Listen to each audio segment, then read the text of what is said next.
కడప జిల్లా బి కోడూరు మండలం వంకమరి బ్రిడ్జి దగ్గర లభ్యమైన మృతదేహం కడప జిల్లా బ్రహ్మంగారి మఠం మండలం మల్లెగుడిపాడు గ్రామానికి చెందిన కుంచాల పిచ్చిరెడ్డి కుమారుడు కుంచాల రామ్మోహన్ రెడ్డిగా గుర్తించారు. బి మఠం పోలీస్ స్టేషన్ నందు మిస్సింగ్ కేసుగా నమోదు కాగా ఎస్ఐ విద్యాసాగర్ ఆధ్వర్యంలో విచారణ చేపట్టారు. పూర్తి వివరాలు ఇంకా తెలియాల్సి ఉంది.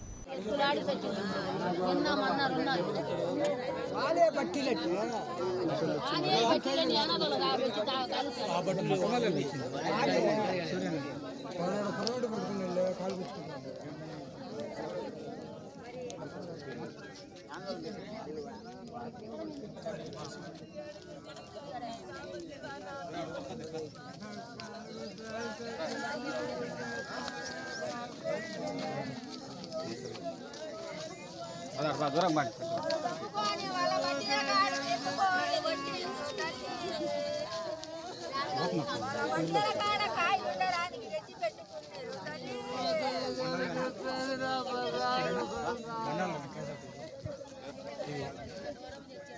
మందేనా బాగుంటాడు